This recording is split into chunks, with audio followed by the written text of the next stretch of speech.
Just a few updates here. We've got the National Weather Service providing an update as well on some of the river flows and the weather here. And then Captain Rio here as well with the Sheriff's Office. Just a few updates that there is a sandbag location change. The major operation on 3rd Street has actually now been moved over to the Fort, which is right behind us here. A lot of volunteers, a lot of work being done, and a lot of sandbags being prepped. Team Rubicon, who is organizing that operation, is expecting to move about 500 tons of sand today, so quite a large operation going on. There's also an additional location. Some of the Frenchtown residents have been affected. There's an additional location in Frenchtown that there'll be some limited sandbags there, but some sandbags and material also there. Also at the East Missoula Fire Department is another sandbagging location, as some of the residents around that area are experiencing some water issues as well. Today we did send out an emergency alert to right under about 2,500 residents that were living along a river, the Bitterroot and the Clark Fork River.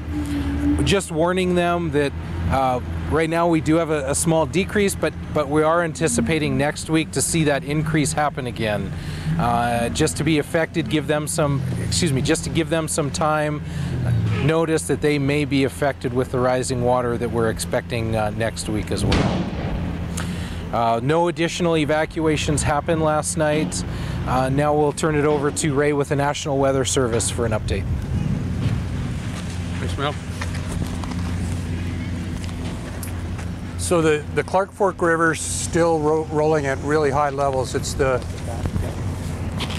highest level that the Clark Fork River's been since 1975. It peaked or crested, let's say, last night at 13.8 feet, and that surpasses the height that we saw in 1975 on the Clark Fork River.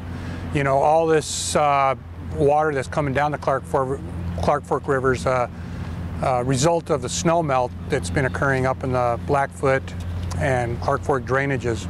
Now the good news is we're seeing a little bit of a drop in the level of the river right now, and that'll continue for the next few days. But we're going to get temperatures back into the 70s starting on Monday of this coming week, and there's still an incredible amount of snow left in the Blackfoot and Clark Fork River drainages, and that will begin to bring another rise on the Clark Fork River as we go into next week, and we could see the river get up to those same heights that we just saw this past week. So that's, I think, the main message we want to get out there is a little bit of temporary relief, but it's more water is on the way. And I'll go ahead and pass this on now to Captain. All right.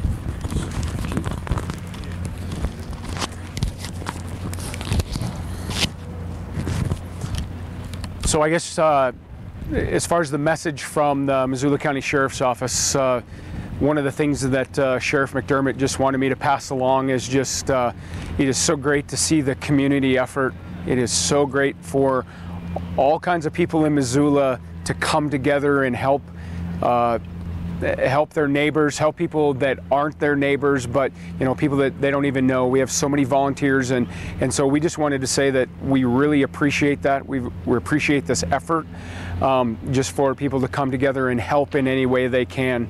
One of the things I've been out trying to tour just different spots around the county that have been trouble spots, and the sheriff just wanted me to just to make sure I let people know that we are going out to these different areas. I'm passing out my business card, and just so that people can get a hold of us if they see any issues or there are neighborhood issues, that type of thing. We will address them when we can, and we will offer support where we can.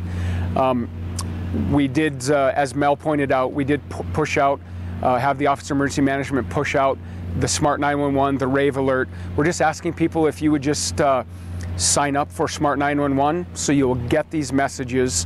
One of the things that we wanted to make folks aware that after this incident is over, you can unsign up as well. So if it's something where it causes concern down the road, you can obviously have your number taken off there. So, but for right now, we just want the message to get out that that really is for homeowners that are along the Bitterroot River, the Clark Fork River, below where the Blackfoot confluence is with the Clark Fork.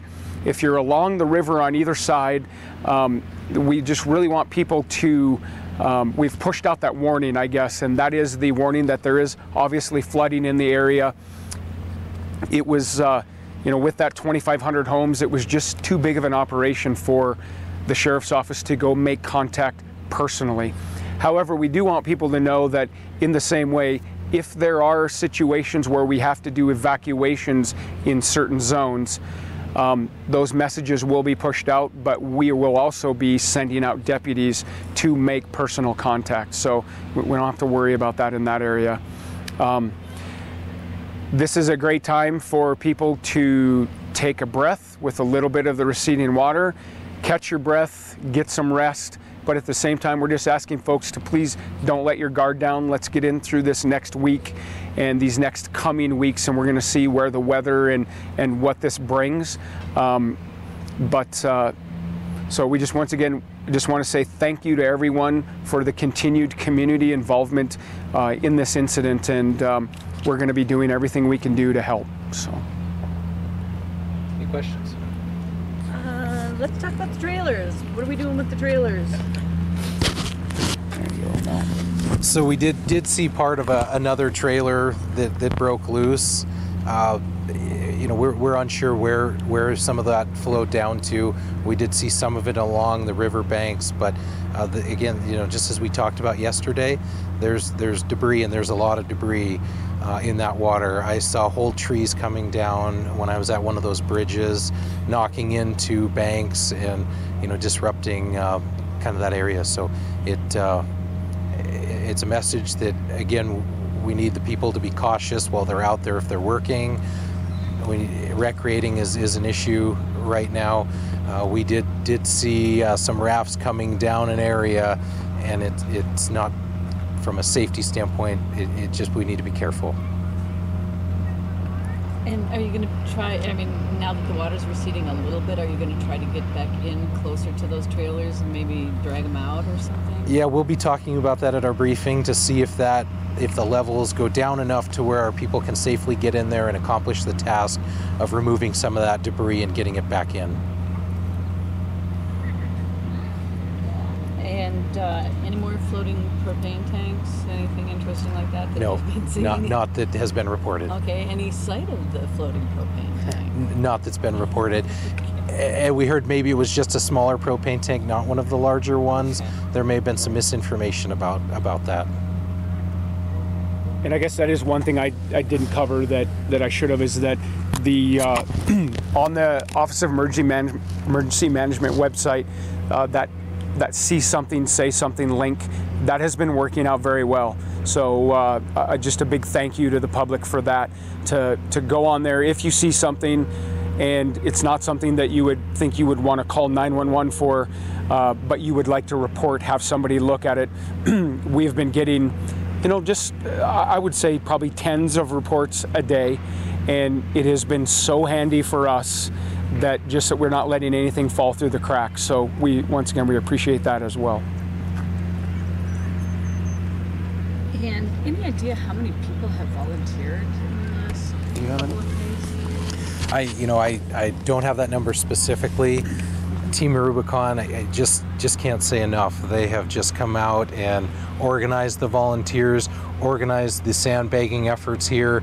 It has been a huge community involvement. We're seeing Boy Scout groups pitch in, school groups pitch in, other community organizations pitch in, and Missoula's like that. We see people helping people all the time, and it's just fantastic to see. Absolutely. Is there any update on the Blackfoot? I think the Blackfoot was also... Yeah, the Blackfoot, yeah.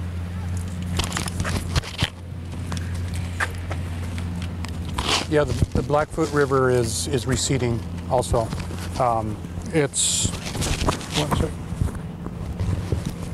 The Blackfoot River is also crested, and it's on its way down. However, we still got tons of snowpack above normal, way above normal, even some maximum of record type snowpack in the Blackfoot drainage. And the Blackfoot drainage is producing large portion of the floodwaters that came through Missoula, and will be back on the rise next week. So temporarily coming down, but back on the rise next week, and that'll thus affect the Clark Fork River here in Missoula, and that will be on the rise again next week. Do you have like an early estimate for when you expect to see floodwaters rise again? Yeah, the water should start rising again sometime probably late Monday, and then just keep on coming up as we go through the week. And then, you know, what that crest will be right now, we're projecting it to be kind of similar to what we just saw. And we'll just keep monitoring the latest weather as far as what the temperatures are going to do, if we're going to get any rain involved. Like we've been saying, it's going to be a long way because we've got so much snow yet to melt. So, and then this time of year we have low pressure systems with rain all the way through the end of May and into the first couple of weeks in June. So we've got the threat of flooding all the way into the first couple of weeks in June. With that weather, what would be the optimal situation that we could have? That it's cool temps, stay cold at night, no rain? I mean, is rain even much of a factor? Rain can be a big factor if you get into a situation where you get torrential downpours occurring for a long period of time. If you get scattered thunderstorms that dump a bunch of rain, that's not as big an issue. But if you get a system that comes in and stalls here, and we get day after day of rain combined with the snowmelt, and the temperatures are warm, that's the worst case scenario. Just the snowmelt alone can cause a problem. We've just seen that happen. So yeah, that's kind of the scenarios. Both hot temperatures, if we get into the 80s, that'll really accelerate the snowmelt too. And that could be an even bigger issue as far as getting the river up above what it currently was. So we're going to keep monitoring that at the Weather Service as we go through time, watch for any kind of real hot periods. We'll continue to make these forecasts on what we're expecting the river levels to do going into the foreseeable future here. Are we supposed to be in the 70s most of next week? We're going to be into the 70s starting on Monday, and mid to upper 70s on both Monday and Tuesday. Maybe cooling down a little bit as we go into that Wednesday, Thursday time, but still probably in the lower 70s. So that means we'll get that snowmelt cranking again, and that's why we're forecasting the Clark Fork River to come back up next week. And are you still looking at like 14.1, 14.3? Up there, this last crest was 13.8, so we'll see it get up there probably to at least 13.8, and it could exceed that. So we're going to have to keep a close eye on that. Continue to run our river models and give the latest updates to the public and the county folks.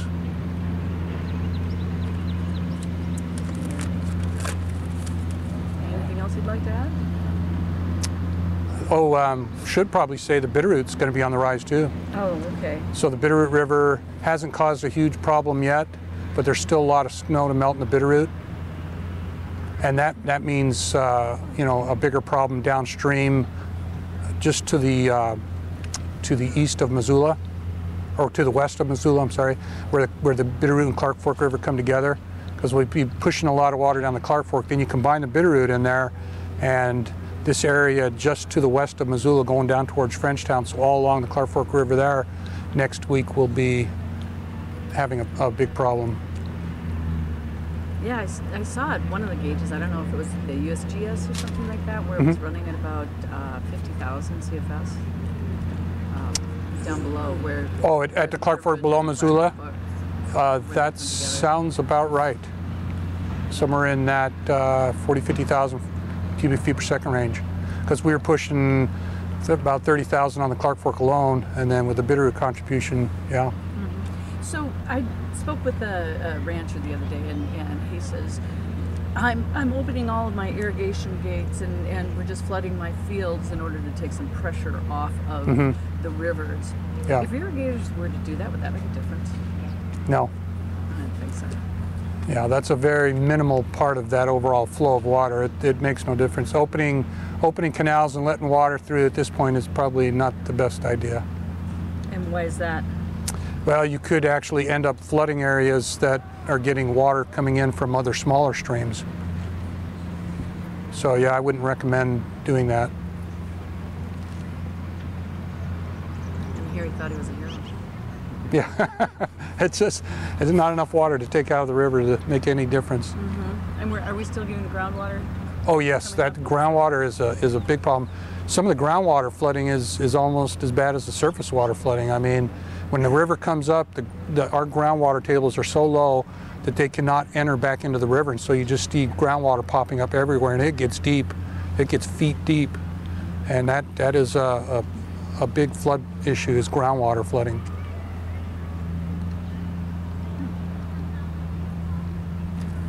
All right. I think I'm Yeah. closing out.